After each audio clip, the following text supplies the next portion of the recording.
Well, I think we'll go ahead and get started. More people will, I'm sure, be joining, but we want to be respectful of your time and really want to thank you so much for being here and for joining us today for this sixth session of our Nonviolent Cafe series. And we really appreciate you putting your name in the chat box and where you're from so we can see the many different states and countries where you're located. And you'll notice that we do these cafes like a meeting rather than a webinar. And the reason is because we want to see one another. We want to see you. We feel it's especially important during this time when we're isolated that we can feel more part of a community. And so we want this to be as two-way as much as possible given the limitations of the internet. If you click on the speaker view in the right-hand portion of your screen, you can see the person that's talking will be in your screen. A few housekeeping things before we get started. You're all muted for the time being, and we ask that you write questions that you'd like addressed in the chat box, and we'll address them during the Q&A. The questions that we don't have time to address, we will try to respond to you. One of our on staff will try to reach out to you and have a conversation with you about it. We have done everything we can to prevent people from hacking into our meeting. Claire will be monitoring that. If anybody puts up anything harmful or violent language in our chat box, they will be removed from the meeting. This meeting, as I mentioned, is recorded. It is also on Facebook Live. At the end of the hour, we're going to be putting up a poll that we really want you to respond to. It's just to find out what other topics related to racial injustice and action that we can take on racial injustice you'd be interested in hearing about as part of this series. So please take a few seconds to do that poll at the end of our session. Finally, we're going to be leaving the line open for about 20 minutes after the Q&A. If people want to continue talking. This happened very spontaneously after the second cafe that we did. Probably 50 people stayed on the line and wanted to know how people in other countries were experiencing COVID. And it was just a really wonderful experience. And we know we can't always recreate that, but we will leave the lines open for 20 minutes if you'd like to stay and have a more informal conversation. Those of you that need to leave, we understand we'll be doing a formal closure to the session so that those who need to leave can. Before we begin today, we want to acknowledge that as we start this meeting, the memorial service for the late civil rights legend and U.S. Congressman John Lewis is beginning in Atlanta, Georgia. Congressman Lewis met with co-founders of Nonviolent Peace Force, David Hartsoe and Mel Duncan, when they were just beginning to organize, and he was very much a supporter of the work that we're doing. At this time, people of all faiths are taking a moment or taking 80 seconds of silence to reflect and pray to commemorate this great man and all that we have learned from him. I want to read just a couple of sentences from a piece he wrote shortly before his death that is published in the New York Times today. And then we're going to take 80 seconds of silence before we begin our session. In my life, I have done all I can to demonstrate that the way of peace, the way of love and nonviolence is the more excellent way. Now it is your turn to let freedom ring.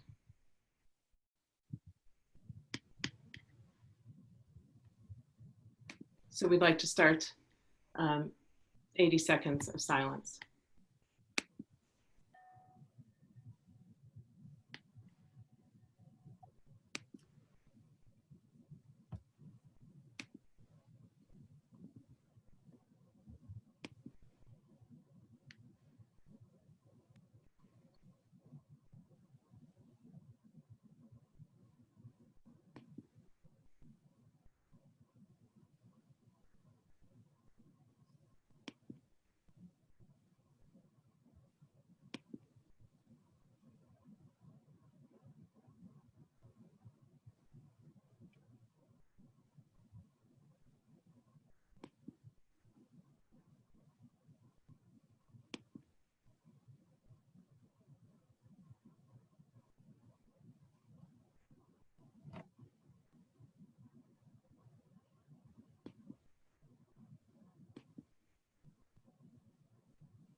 Thank you so much for that.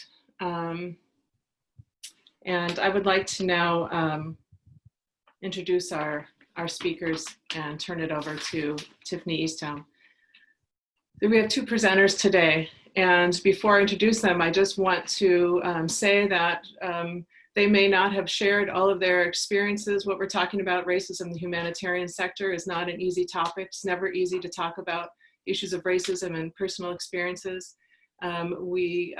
So I just want to say that for our speakers and others that might present today and make comments, it might be the first time that they shared some of these experiences. But we have asked people to be as authentic and honest as possible, that we're all here to learn, we're all here to grow and to figure out how we can undo, become a more anti-racist society. And certainly that is the goal of Nonviolent Peace Force, become a more anti-racist, become an actively anti-racist organization. So let me first introduce Fatuma Ibrahim, who serves on the board of Nonviolent Peace Force, and she's currently our vice chair. She is a specialist in child protection and emergencies and has extensive experience working with children in conflict and post-conflict situations.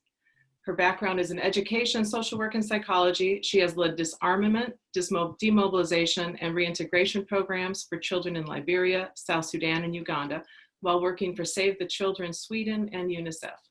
She currently works with Transition International as a network partner consultant. Kalim Ul Masih is NP's head of mission for Iraq. He's based out of our Erbil country office. He's a dedicated humanitarian and comes to Nonviolent Peace Force with a wide range of experience in emergencies, development aid, and stabilization projects. Kalim has been working in the humanitarian and development sector since 2007.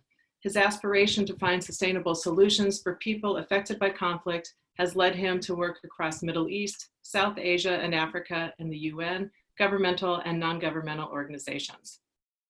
I'm now going to be turning this over to Tiffany Eastholm, who is the Executive Director of Nonviolent Peace Force. She is located in Geneva, Switzerland, in our office there. And I'm just really thrilled to have her. Many of you have had the opportunity to hear her speak and have met her and know what great wealth of knowledge she brings and commitment to peace building and also to ending racial injustice. So we'll have about 35 minutes to hear the conversation between the three based on your questions that you put in the chat box. And then we'll open up the lines for 15 minutes of question and answer. Thanks so much. Turn it over to you, Tiffany. Great. Thanks so much, Marna. And welcome again to everyone, dear old existing friends and new faces and names out there. It's really heartening to see the level of interest in this topic and the willingness to use some of your valuable time to come together and see what we can do to learn together and share together and tackle one of the greatest challenges that we have as the human family. Just by way of introduction, and I think Marna mentioned it, from a Nonviolent Peace Force perspective, I mean, we're a humanitarian organization. We work in countries in different parts of the world, and we really work very hard and very intentionally to have diverse teams. For those of you who do know about our work, we do part of our sort of working methodology is our teams in the field, on the ground, doing our violence reduction work are comprised of combinations of people from the communities that are affected by violence, the countries, the host countries we're working in, and people from other parts of the world, expatriate staff who come in to share their experiences and perspectives and to work together. And even within the expatriate teams, we actually have internal processes and guidance that really encourages us towards diversity.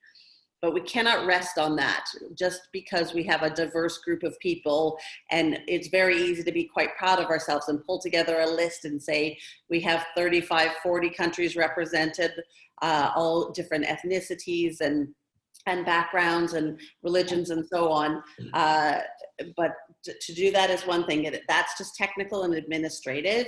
There's much broader and more significant work to do to ensure that with the things that we can influence really well and control within our own organization as moving from diversity to inclusion, to ensuring that we are doing everything possible to be an inclusive group that adapts to and respects and creates space for those differences in backgrounds, as well as that we are spending quite a bit of time now developing our own competencies about recognizing our own individual perspectives, our own individual biases that we may not recognize. It's quite easy to say, well, we do humanitarian work, so we must be good people. Of course, we're not racist. Of course, we're, you know, these things are sort of an automatic assumption.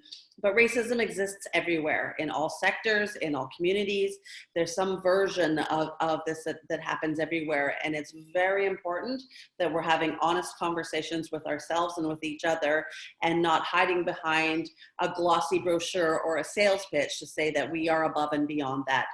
We do our best to do good work and all of that, but the humanitarian sector and all of us who are part of it are just people, and we come from backgrounds that are influenced across the board. So we're having some very interesting conversations internally and working on doing a lot of active work as an organization and reflecting on where we sit in the broader humanitarian world. So that's really what triggered this idea to share some of our experiences and our thinking with you all today. So I will end those moments of introduction there, and would first like to turn this over to our dear friend Fatuma. So as Marna said, Fatuma is on our board of directors. I first met Fatuma in 2010 in South Sudan. It wasn't even South Sudan, it was back in the day, and she was the chief of child protection for UNICEF, and I was our country director, our head of mission for Nonviolence Force in South Sudan.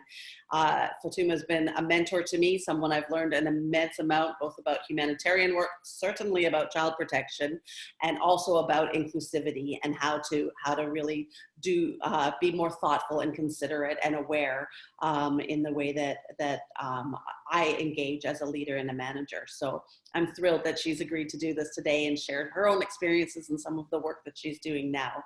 So Fatuma, I turn it over to you. Thank you very much, Tiffany. This is a very exciting time for many of us. And I think being part of these difficult conversations is part of our role. Each one of us has a role to play in being more conscious of racism, working towards dismantling racism in whatever form. As Tiffany has just said, it happens everywhere. Different types, different levels, but it's there. But how much of it are we conscious about? How much of it are we not conscious about? Talking about my own experience, I started working in the humanitarian field way back in 1993. And I started working as a social services coordinator for Lutheran World Federation in a refugee camp in northern Kenya. It was really, I had come from the development field, and then suddenly I'm now doing relief work. And we were in this camp, staying together with UNHCR and many other international NGOs. And now reflecting, going back to that time, most of the refugees were South Sudanese. And there were a few Ethiopians and a few people from Democratic Republic of Congo and Uganda, and also Rwanda. But reflecting back now, we were in this camp and it was only international NGOs. There was no national NGO at all. And yet we were also working with the host communities that lived around the camp. And who would have been best placed to work with the refugees as well as the host communities? But the thing is, the majority of us were actually from Kenya, but there were few other people of color from different countries. However, the head of the UNHCR team was from Australia. The head of my organization was from Sweden.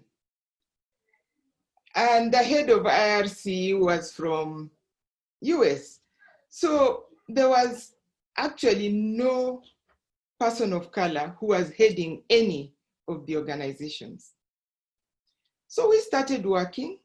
And I think for me, I was fortunate to be working under a Swede. So I started seeing this. Now, looking back, I see how I was able to advance. So I had the camp manager, a Swedish guy, and I was his deputy most of the times. And he would leave me. He wouldn't even stand behind me to ask what is happening. He gave me responsibility and authority. And from that, I was able to grow. However, I only worked with them for 1 year and then left because Save the Children actually had hunted me to Save the Children Sweden. So I joined Save the Children Sweden and started working in South Sudan. Now, what was unique with Save the Children Sweden was the fact that right from the country director to the level of the national staff, everybody was a person of color. The country director was from Ethiopia. And I remember being in Nairobi one day visiting her office, and then there was a white lady who had come to see her. She left, and then I went in to see her. So then she told me, Fatuma, I've just had a really terrible experience. And I said, what happened? I mean, this lady came to visit you, but what happened? She said, okay, when she came into the office, I mean, she came to the receptionist wanting to see the country director. And the country, after a short time, the receptionist showed her the country director's office. So she came to the country director's office and found this Ethiopian lady seated there. And then she said, oh, I want to see the country director.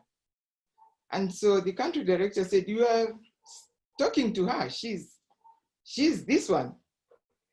I said, oh. So very embarrassedly, she sat down, and now they had to talk. So she told me she had to try and be really civil and accommodating and so on.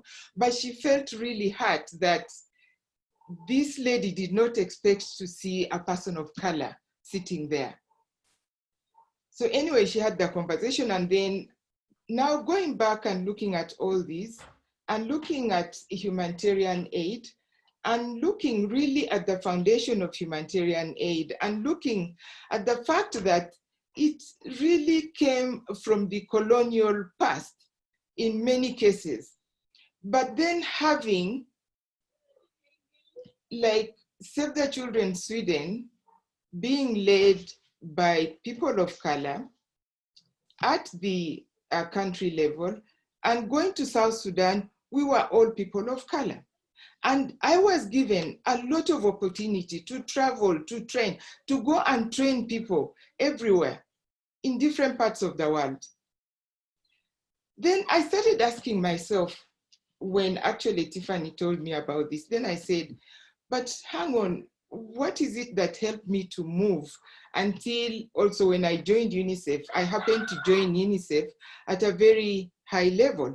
And I remember one colleague from the global north wrote to me and said, Fatuma, UNICEF is going to recruit you, but they have to recruit you at a P4 level. If they want to give you anything less than that, don't take it, because you have the experience, the qualification, everything.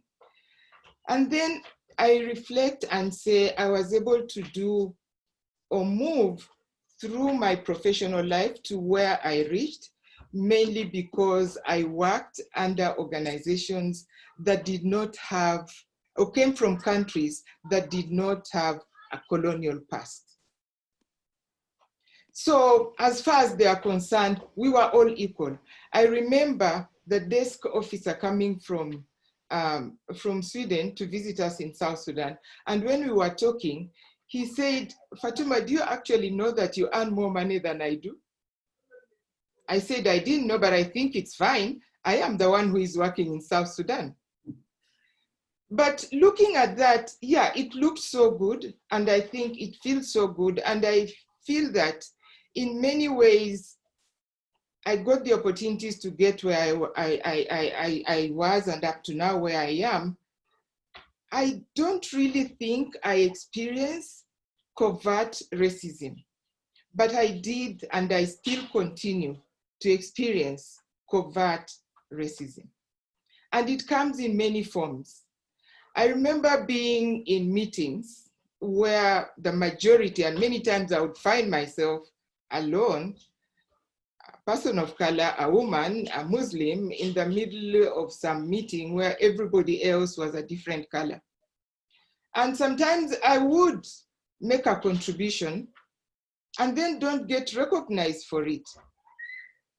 But then somebody else, 3 minutes later, says the same exact things and says, oh yes, this is a brilliant idea. This is really good. And then I would feel offended. But I always felt that I had personal power. That would never put me down. I would say I had the opportunity to say what I said. Whether somebody else reinforced it and it was taken, and many times it would enter into the recommendations. Well, my name would not feature there, maybe somebody else's, but I got the opportunity. So I never really felt as a victim. Up to now, I don't feel like a victim. However, these instances come. I also feel that I've always had the leverage, especially working with UNICEF, that I could do some things towards reducing some of the racism that I could see coming through. And I have an example here. As a chief of the section, we would get partners. And I made sure, for me, I always made sure we had national and local partners. I had international partners because I knew they had something to bring. I believed in complementarity. And also the national partners. But I remember going through the processes of looking at the cooperation agreement, there would always be a small number of people.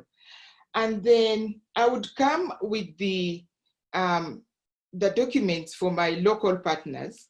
And then they would say, but Fatuma, this is now my colleagues. Fatuma, why are you giving so much money to these people? Why are you paying for, why are you giving them 4 laptops? Why are you, they are going to have an international staff but this is a national NGO. And then I would say, yes, first and foremost, I raise the money and I know how we are going to use that money. Secondly, we have assessed this partner. The partner has the capacity, but we need to support them to be able to do more. Why do we give funding for Save the Children, which is an international organization, for international staff? We have a coordinator for child protection who is international. What stops me from getting an international staff for this local NGO to support them?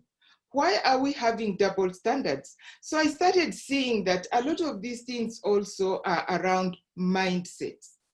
The mindsets that we have, that we elevate international NGOs and local NGOs are kind of somewhere below, almost at ground level.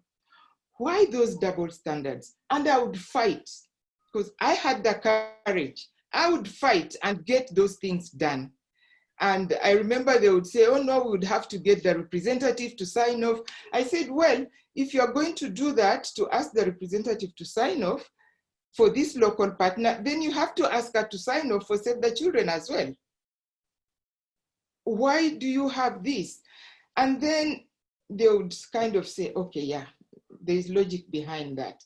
So I think I had that room. I was able to use that. But reflecting, I feel that I was also complicit in maintaining this racism in humanitarian sector, because looking at the work I'm doing now, I feel that although I used to fight and push to have national partners be at the table, be given opportunity to implement, develop the program as they saw fit. I never did enough. I did not. Because one area that I'm looking at now in the work that I'm doing around localization is the fact that in many cases, we did support the national NGOs, the local NGOs, to build their technical capacity, to develop their technical capacity.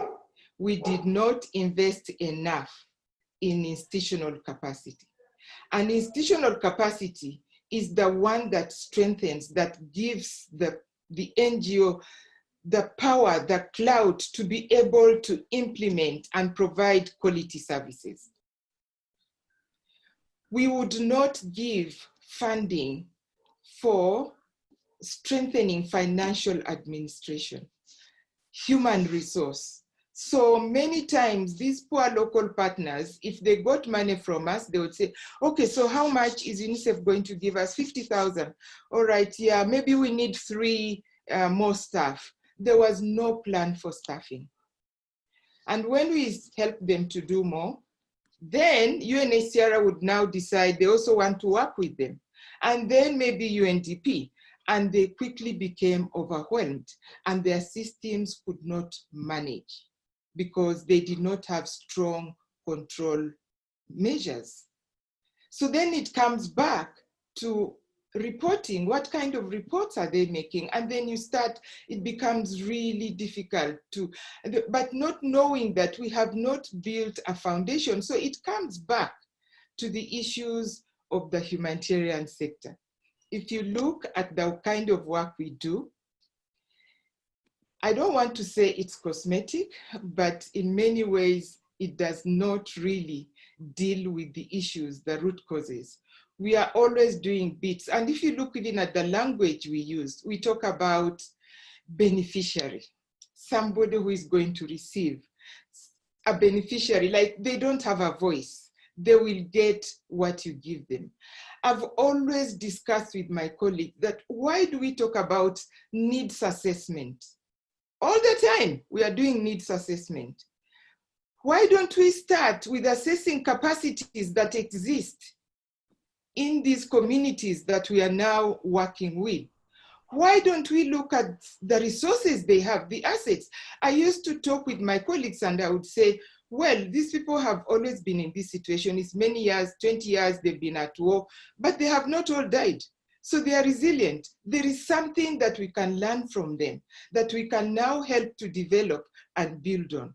So looking at all those things, you see that the things that we do really do not create the foundation that would help to strengthen the organizations, the local communities, the local organizations. So it goes back. But why is that happening? We have made them dependent. They don't have the power. Even when we talk that we are going to involve communities, I hate even talking about involving communities. Then we talk about community participation. But when you ask, what level did they participate? It's, oh no, we consulted them. Now, consultation and participation are 2 different things. And are they sitting at the table where decisions are being made? No, they are not there. So if they are not sitting there, then what participation are we talking about? So they are not actually participating. And also you can participate, but are you contributing to the decision that is being made? Can you influence those decisions?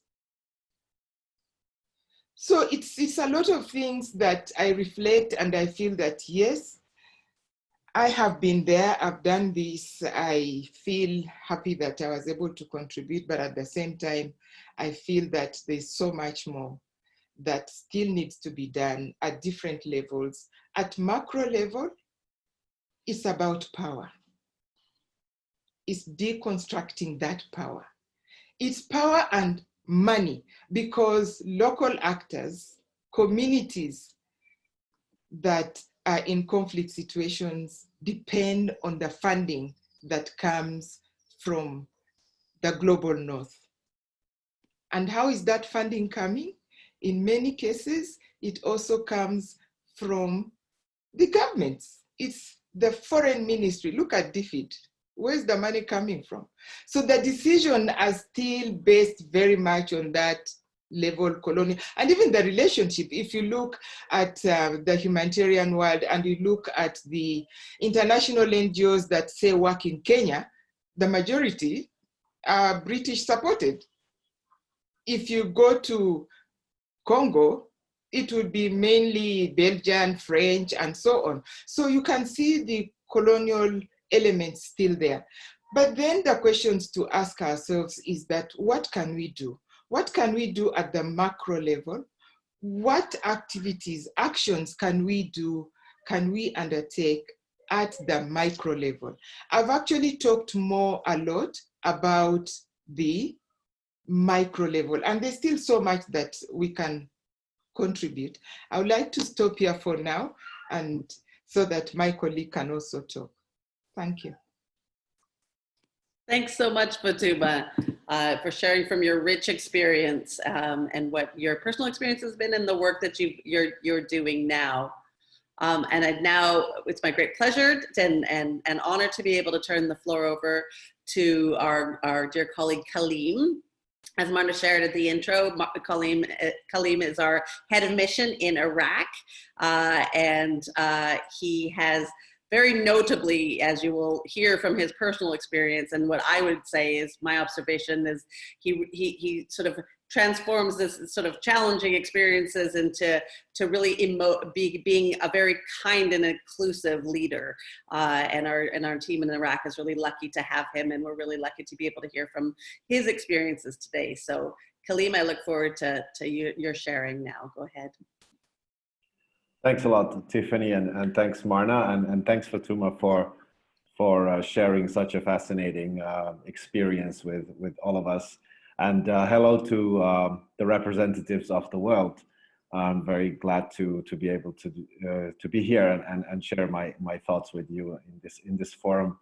I'd like to, referring to what Fatuma already mentioned, I'd also like to start with some of the issues that relate to our distinctions between national and international, the difference between the national and international colleagues and parties and the potential colonial past that relates to the humanitarian work. My particular observation as someone who is coming from a fairly, two fairly different countries and cultures, as my mother is from Finland. She's a white woman from Finland, and my father is a colored person from Pakistan. And I happen to be working at the moment in Iraq. And many of the countries that I've worked in, I'm often thought of as a national staff member. And because of that, I've experienced this sort of maybe an unintentional discrimination, which then for me has been very prominent and has guided myself in my work, because of the fact that I have seen that how the behavior towards me changes when people notice that I'm actually an international staff member. And it makes me sad at the same time, because of the fact that I can share the grievances and experiences, negative experiences that many of our national colleagues are subject to, because of the fact that they are not considered as equals with the international colleagues of ours. The sort of privilege that I would normally potentially have if I was from a different color background, I don't have that as an international staff member in the many countries that I work in, because of the fact that they confuse me as a national staff member. There are many instances, as one when I was working as a head of mission in another country, and I was supposed to give a briefing to the Minister of Development Cooperation, and his delegation met me and the project officer beforehand, before the minister arrived. And I came there fully prepared, and I was ready to say hello to the colleagues from the Ministry of Foreign Affairs. However, my colleague happened to be a white woman, and she was enjoying the handshakes while I was trying to raise my hand, but no one shook my hand. Up until the time when the ambassador and the minister came, and they happened to know who they have to get the briefing from, and then it was an embarrassment to the delegation because they ignored me for the 15 minutes that the minister was late. And as I was trying to say something, they basically ignored me. So I consider that one of the sort of very clear incidents where my background as being brought up in a home which does not have we were not brought up in a culturally distinctive way. We were brought up as a whole own culture. So my mother's part does not show in my face. So I lack that privilege in many many occasions, because I have to explain myself to many people, especially because of the certain assumptions that may lay when you have a particular outlook, physical outlook, and therefore I've kind of had trouble with myself in terms of trying to adjust always to the needs and explanations, to the need of explaining myself to my peers, that actually I may not look like someone that has certain opinions, but I can still have them that reflect certain universal principles and so on. And I'm not potentially a stereotypical, I'm not an embodiment of a stereotypical understanding of how I look. So so this thing for me has been close to my heart, because the conversations that we have in Iraq and globally within the Nonviolent Peace Force team, we are talking about how we can overcome those boundaries and try to see how we are able to understand beyond people's physical outlook. And that's been very rewarding to me, to see that there is a lot of interest in also globally now to talk about these things, because we all are different. We all have our strengths and weaknesses. We all represent to an extent the places we're coming from, but that should not be the way that we judge each other, because there are so many exceptions and things that we need to consider from a person's personality that we often go wrong if we take those as face value. And I'm finishing my segment, but I'd like to say that I think it's important for people like me also to understand that I also have my own underlying weaknesses, which I may not realize, and also reflecting in any situation I may reflect in a way that my past experiences have taught me to reflect. So there are instances where someone in Iraq asks me, who is an Iraqi, asks me where I'm from. And I take it as a cultural question, that this is important for them because they want to know it, and it doesn't have any negative connotations over it. But when a white person asks me where I'm from, immediately I think, well, why would you want to know that? Why is it important? And is it something that I need to explain now? Because it's also obviously a bit difficult for me to explain that I'm from Finland, which then would cause more questions. So all of these things, I think that we can all think about, you know, within ourselves. How do we perceive one another when it comes to like very different, a person with a very different color or anything like that, or traditions and so on. Like, how do we perceive them and their thoughts and opinions and so on? Are they connected to prejudice, or are they not? Or is it my own weakness that I can't distinguish certain elements of people's questions, for example? So So thanks a lot, everyone, and thanks for giving me the opportunity to share my humble bit. Thanks so much, Kalim. That was great. So everybody, please, if you have questions, I see we've got a couple already starting to line up in the windows. We've got maybe 10, 12 minutes left in this section. And as Marna said, we'll keep it open informally at the end. For those of you who are less familiar with how the humanitarian world works, just to reiterate some of the points that our speakers have said, is we're looking at the whole process of bringing help, bringing aid, and sort of what the inherent structural power imbalance is right there. So organizations that are largely from the industrialized, quote unquote, developed world, coming to the aid of the population that is in need of charity, more or less, as how it is often perceived. So there's an incredible amount of power imbalance.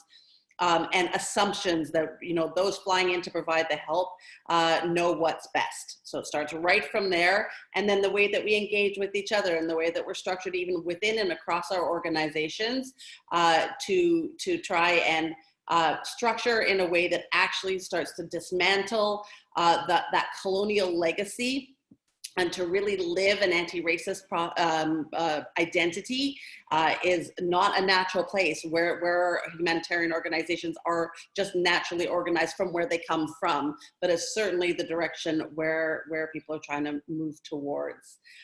So thanks again, and I just say that to warm you all up and open up for questions. And I see we've got some questions going on here for Fatuma.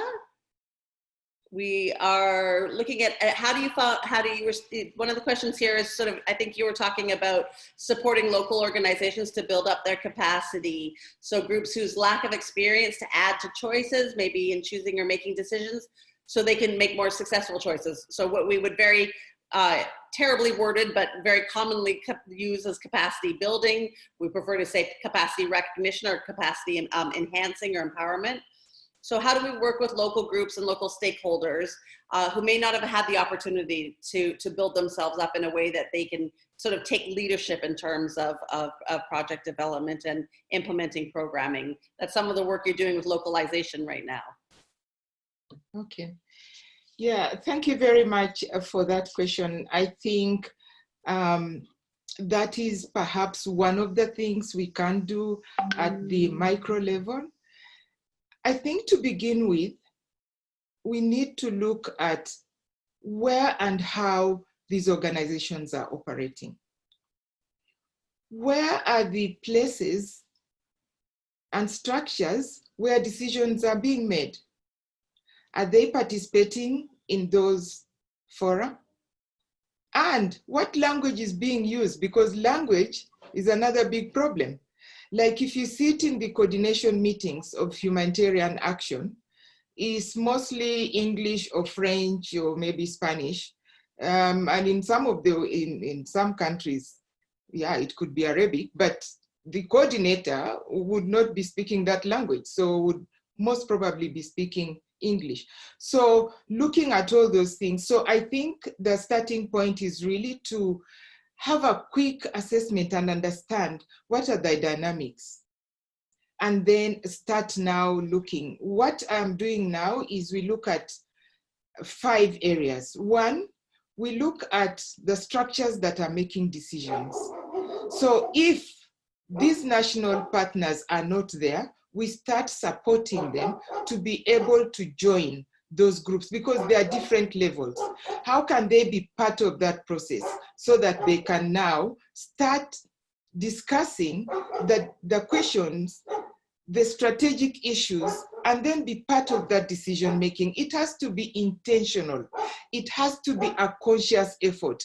And because they've always been sitting at the back, they also don't come out to the front immediately. They have to be supported to be able to do that.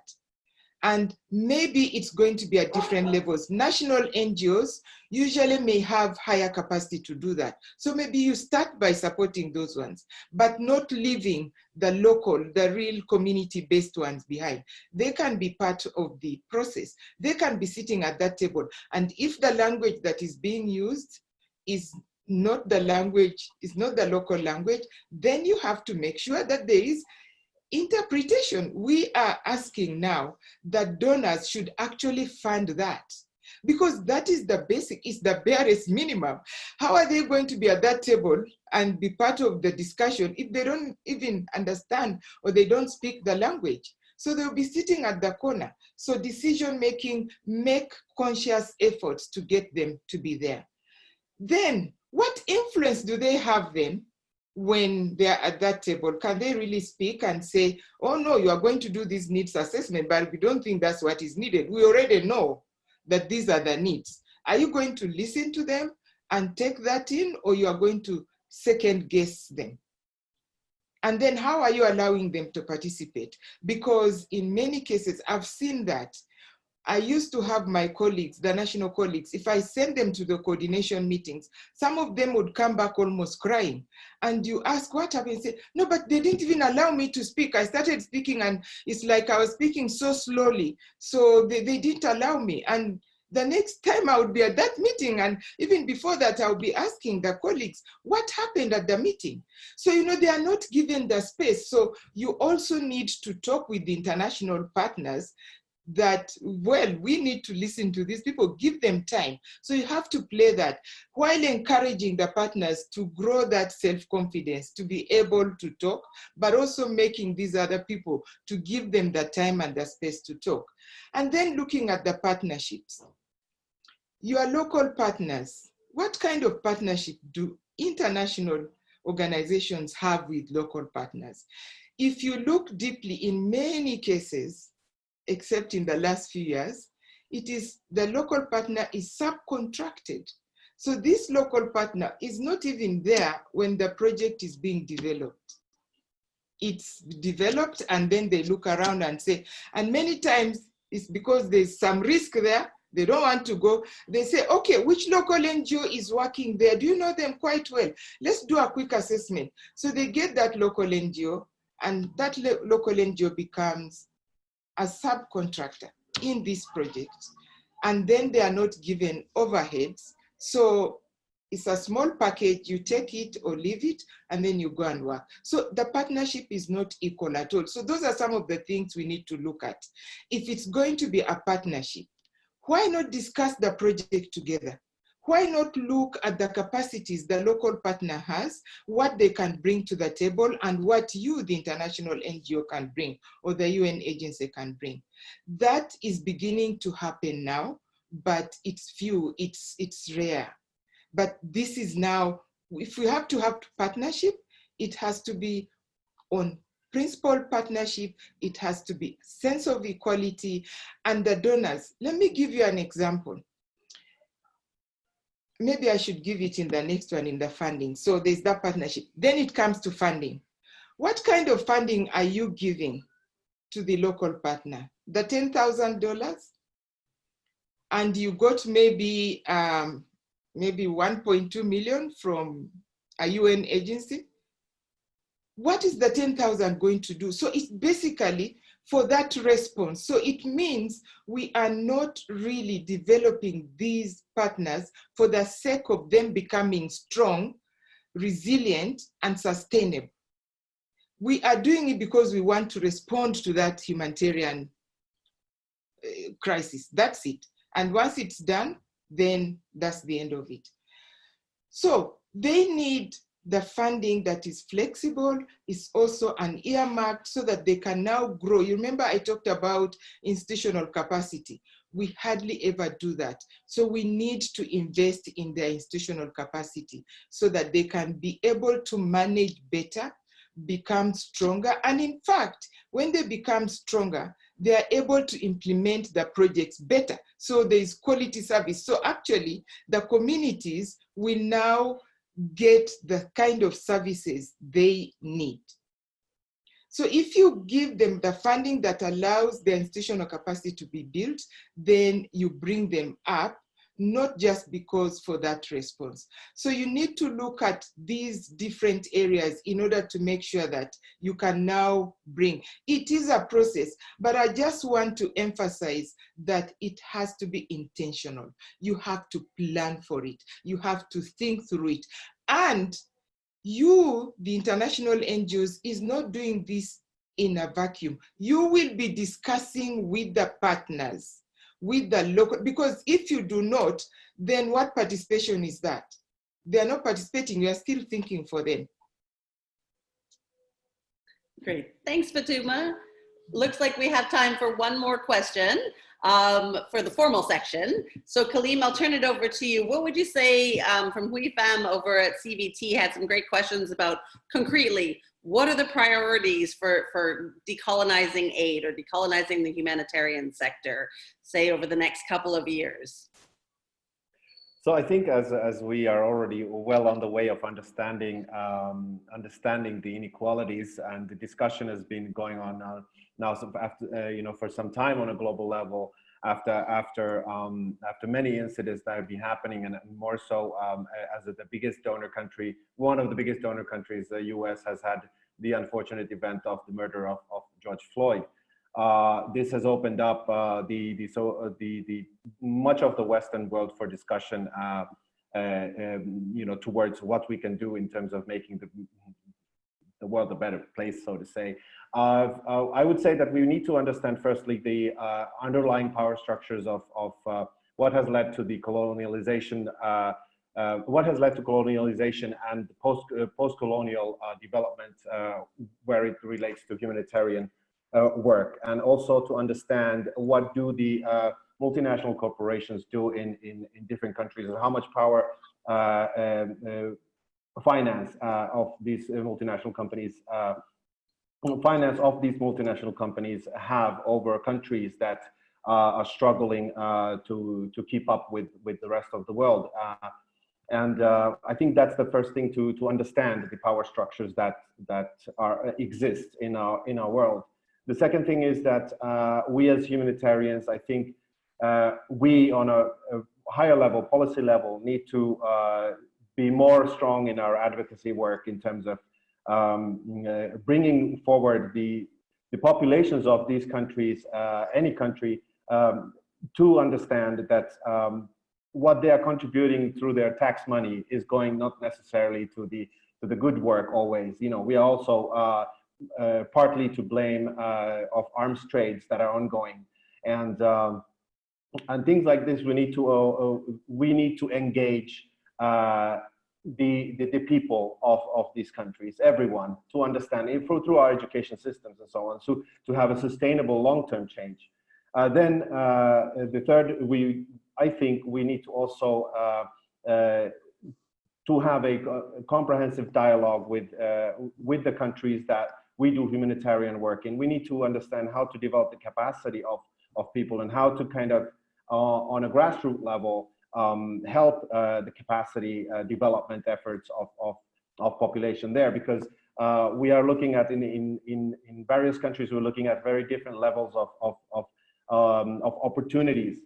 And some countries have more opportunities, but they have less freedom. Some countries have more freedom, but less opportunities. So how do we balance that continuum, and how do we understand each other in terms of like what we need to do in order to develop the capacity? So all these levels, I think, need to be considered when we try to make a change. So yeah, I mean, I don't know if that fully answers the question, but that's my attempt. Thanks, Kalim. It's a very complex and difficult question, so I think you did a great job with that response. Time is flying, everybody. I mean, this is a big topic, and there's lots to say. There's lots of questions left to go, and I know that our speakers certainly have more to say. So temporarily, let's hand it back over to Marna and just see what we're going to do next. For those of you, as she'll say, for those of you who have got time and interest and want to hang out, we'll try and get to some more of the questions in the chat box in the informal part after this. So for the moment, because I know some of you have got to run, let me turn it back over to our dear colleague, Marna. Thank you.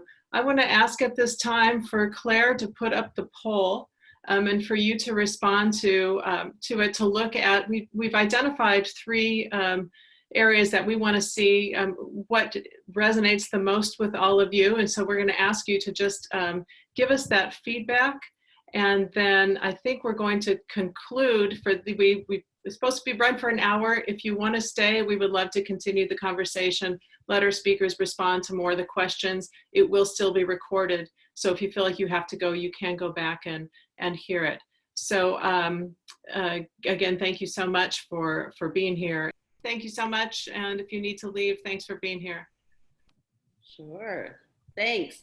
Yeah, I noticed there's a group of questions from a number of different people, some of our current and former staff and other people who are asking about what's NP doing? What are we concretely doing to try and have these conversations amongst ourselves? And how are we looking at becoming better, not just assuming that we've got it right and recognizing we've all got work to do. So some concrete examples of what we're doing. One is we're doing some work on developing our internal competencies around the framework of intercultural competency. And that's been a really revelatory process where we're looking at, as individuals, assessing through some guided processes where our own intercultural competency lies. And this is a very interesting activity to do with humanitarians who we all work on a baseline assumption that our intercultural competencies are pretty high. And so learning some truths there. And then what does that actually mean? And what does it mean within our teams? And then setting ourselves some goals on how we can improve and be more aware. So that's part of it. We're also in the early phases now of our strategic planning process. And so we have got our current global strategic plan is 2015 to 2020. So we're in the process now of reviewing the plan that's just ending and putting together our next 5-year plan. And in doing so, we're doing a values assessment. So really looking at our current values, looking at wanting to take bolder and more intentional approaches to setting our values within the anti-racist organization framework, so that we can then, that is how we drive things like policy review and procedures review, looking at everything from remuneration packages and looking at the relationship between local and expat staff, making certain that we are only having the number of expat staff that really are needed to either make the work more protective or really to bring in a very specific technical skill that's not been available, creating more opportunity for local staff and local partners to be more involved at all levels. So it'll be a work in process and a work in progress, but we've got some concrete things underway. So that's what's happening on the NP front. Let's see what else have we got going on here. And my partners in coordination, please feel free to jump in. I think we talked about maybe just some ideas about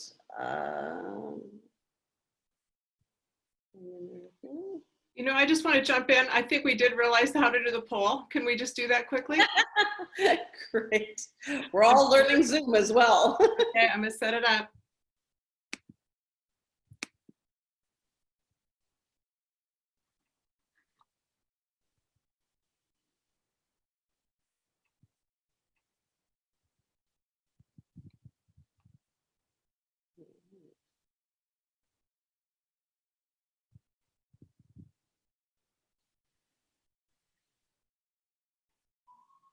Okay, so as you vote, I can see the voting coming on now. So thank you. So just take a minute, give your responses. I can see we still have a lot of people to go. So it looks like about 30 of 82 of you have done it. So we're just keep doing it. Oh, here we go.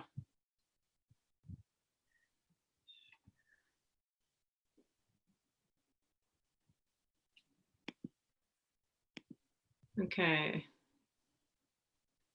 A little more than half of you have done the poll.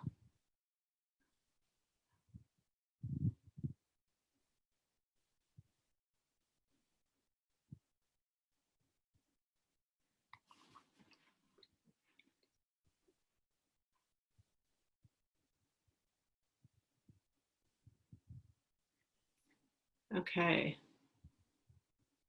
Getting there.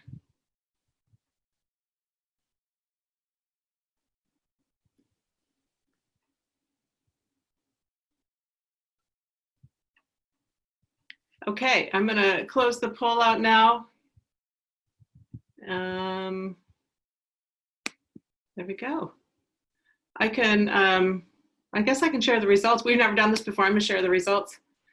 So you can look, Tiffany, can you see the results?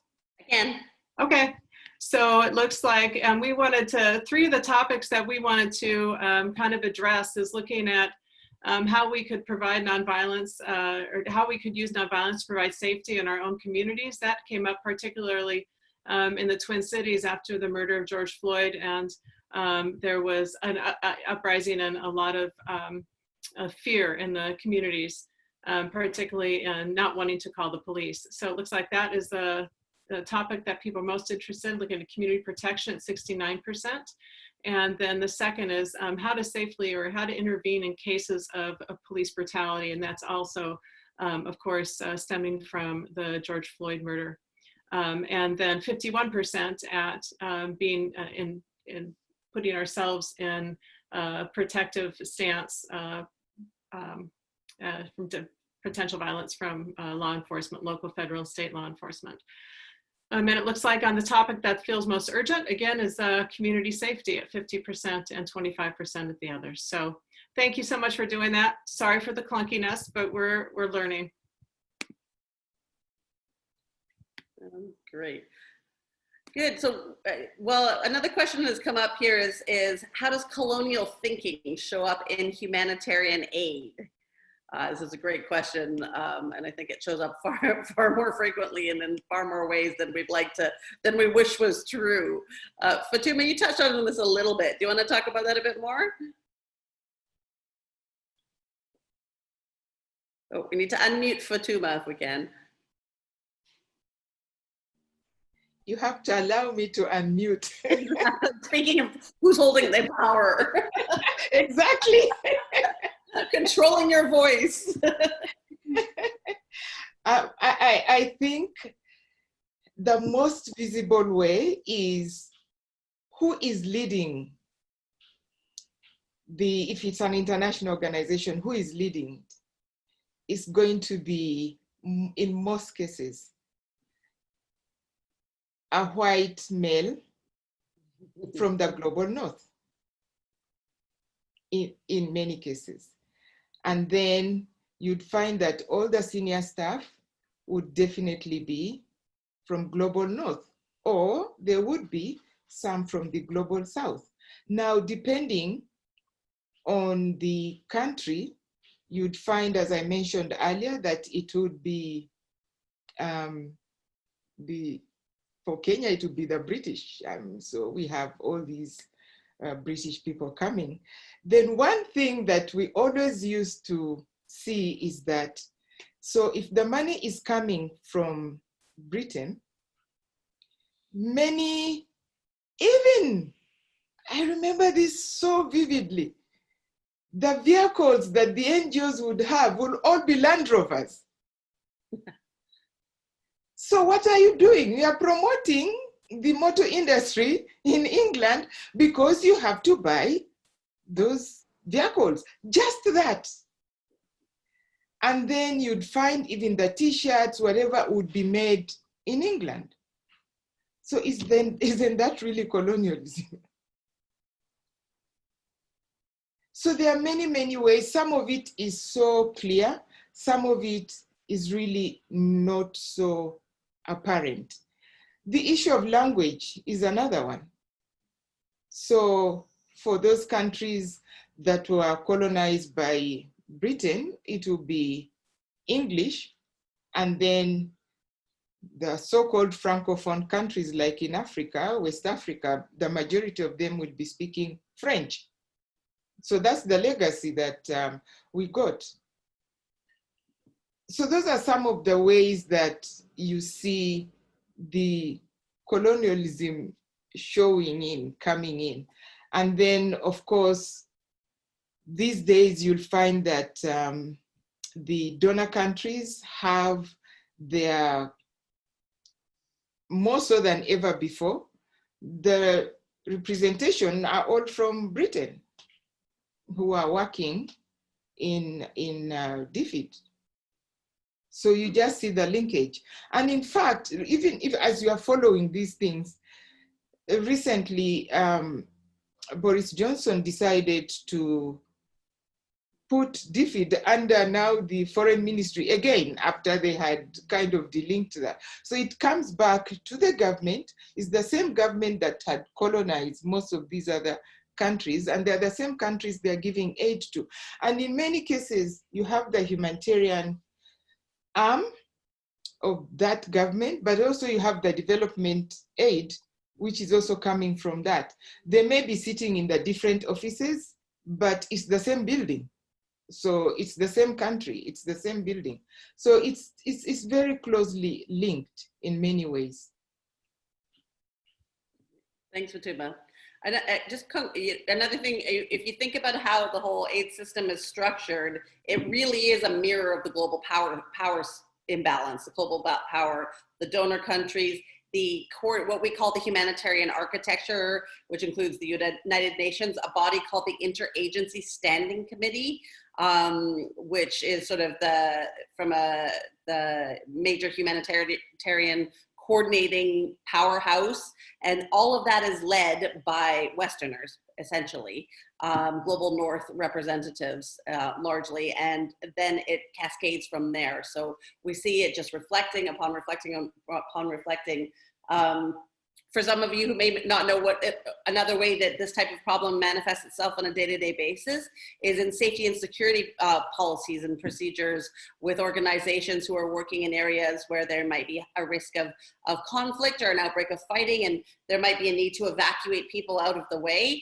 There's some policies out there that only will evacuate expat staff.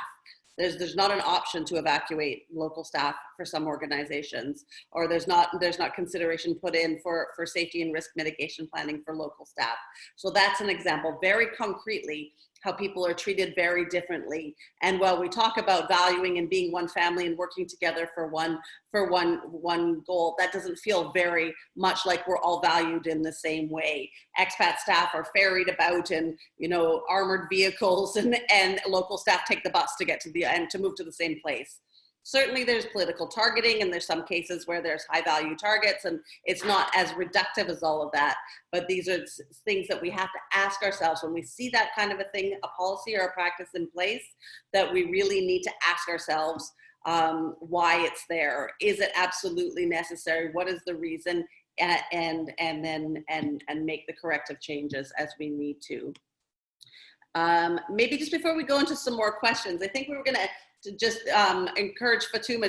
Fatuma, you've been a longtime supporter of NP and a great champion. I mentioned that we'd met very long ago, and Fatuma, as the chief of child protection for UNICEF in South Sudan, was our donor partner.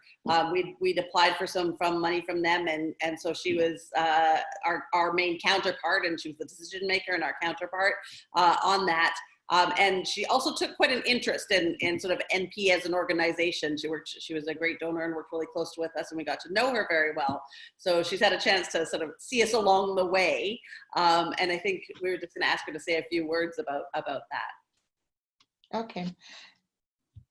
Thank you very much, Tiffany. This is my favorite moment, I think. I think to begin with, it seemed like my, let me say, life and NP were linked somehow, because we arrived in Juba more or less at the same time. I think NP arrived 4 months before I did, and then when I got there in October 2010, and so I met them. And what was very interesting for me was that NP was actually kind of supported to come to South Sudan by a local partner. It's the, what are they called? International, Institute of Nonviolence and Development. Yes, yes. So I felt that was very interesting because for the first time in my life, I'm seeing an international partner coming in through a local partner's invitation. So then I said, maybe this is an organization that we could work with. So I met with Tiffany and the deputy at that time and some other colleagues. So we started talking, and then I started now, okay, we could only work with them on child protection. But now the version of child protection that NP had was very different from the version of child protection that I had. So we had a lot of discussions, and then we said, I remember at one point I even talked with Tiffany, and I said, okay, so let's agree that when we are talking about child protection, these are some of the things that you need to highlight in the UNICEF report. But for the NP report, you can talk about protective presence and so on and so on. But for us, it has to be a little different. So two things that struck me when we started working with NP. One is that the majority of the staff were actually from the global south and South Sudanese, and mainly people from Uganda and Kenya. And they were really working and living in the communities. So one of the projects that we supported, my colleagues were very skeptical about it, but I said, let's do it. UNICEF, you keep saying that we are working for women and children. I see the children, but I don't see the women when in the work. So that project was about women doing civilian peacekeeping. And so it started in a very small way and a very small area, but they started working with these communities. So I could see the investment in the communities that they would be able to protect themselves, because at that time there was so much violence. The military in South Sudan were going to these communities, taking their food, sexual violence was rampant, and there was really nobody to protect these communities. And even if the UN mission was there, they were not actually in those areas. So the communities had to be supported to look at their own methods. What are some of the things that they are doing to help themselves, and how could that be reinforced? So then they started working with groups of women. And after about 6 months, I went to visit the project. And I was really surprised to see these women, the kind of work they were doing. You know, many of them were just walking bare feet, but they had started stopping violence, especially domestic violence. So I talked to them because I speak the Juba Arabic. So I was able to always communicate with them directly. So I asked them, but what do you do? Some of you look so thin and so on and so old. What are you doing? They said, we have many tactics. Once we learn that this man is always beating his wife, we go and visit and sit there. And then he's not going to start beating the wife when we are there. So that calms the situation. So they had very simple ways of making the situation become a bit more controllable just by their presence or by the talking. Sometimes they would send the oldest of the women there, and of course, these men will always respect, this is my grandmother. I'm not going to do anything when my grandmother is there. And then the grandmother will say, you are not going to do anything even after I leave, because I will hear about it. In fact, that started stopping, and the project started growing. And I remember we even did a piece on it with the UNICEF communication, and they wanted to hear how we started and how it could be replicated. So that really made and cemented the work that NP was doing with UNICEF. And then we started working elsewhere. So the second thing was flexibility, that NP was quite flexible and understanding, and the genuineness to work with the partners. So again, conflicts. Always there were intercommunal conflicts springing out in South Sudan. So there was this one area where all the international partners had moved away. And when we approached NP, they said, yeah, we would be able to go and work there. And I said, well, you would go and work there, but we don't want you to go and work and come out. You need to help us support some partners, develop the capacities of these partners so that they can now implement. And I remember we started, it was 9 months, and then later on we added. So there were 3 NGOs that now became NP's partners, but it was not subcontracting because they had to sit together and discuss what are the activities NP would be doing and what are the activities. So it was complementing each other. And then in the areas where these partners had to learn, I remember NP actually seconded their staff to be working inside those local organizations. So day-to-day, on-the-job training, mentoring, coaching. And I'm telling you, at the end of the 9 months, 2 of the partners were now able to actually implement for UNICEF. They became UNICEF partners. So that kind of support, that kind of nurturing, building on the capacities that already existed was what really made me feel so close and appreciated the work that NP was doing. Not only that, but also to mention that by working with the communities, they were actually helping to reduce some of the violence and helping these communities to protect themselves. So in 2015 actually, when I was retiring from UNICEF, again, Tiffany approached me and said if I could join the board, and I was more than happy to be asked. So in 2016, I joined the board, and up to now, I'm still there. And I actually have an ask that I would like to make at the end before we completely close. Thank you, Tiffany. Thanks, Fatuma. I think we're probably going to close pretty quick and people are starting to drop off a little bit. So you can go ahead and finish up.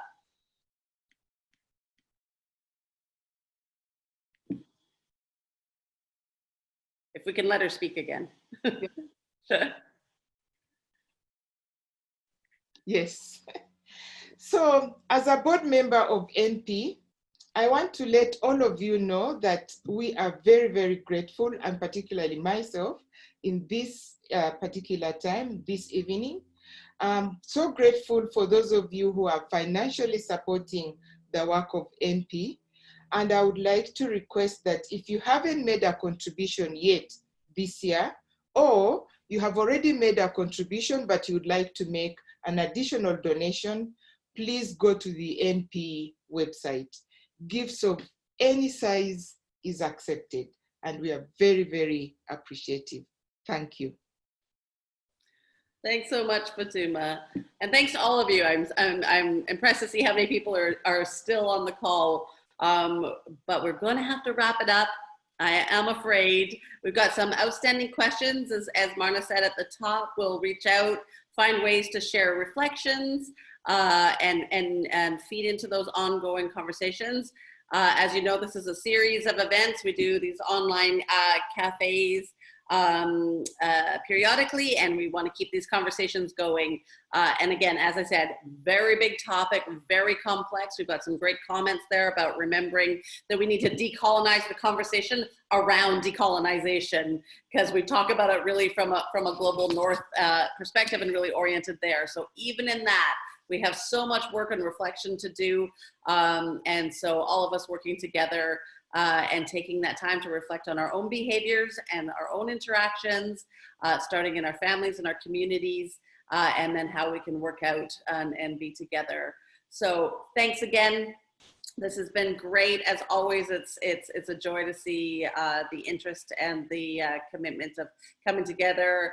Heartfelt and wonderful thanks to Fatuma and Kalim for sharing their stories and their perspectives and their experiences, and Marna and her team for putting this all together. So thanks everybody. Take very good care of yourselves. These are challenging times, but we're growing and learning every day. So we look forward to the next chat. Thank you. Bye, everybody. Bye.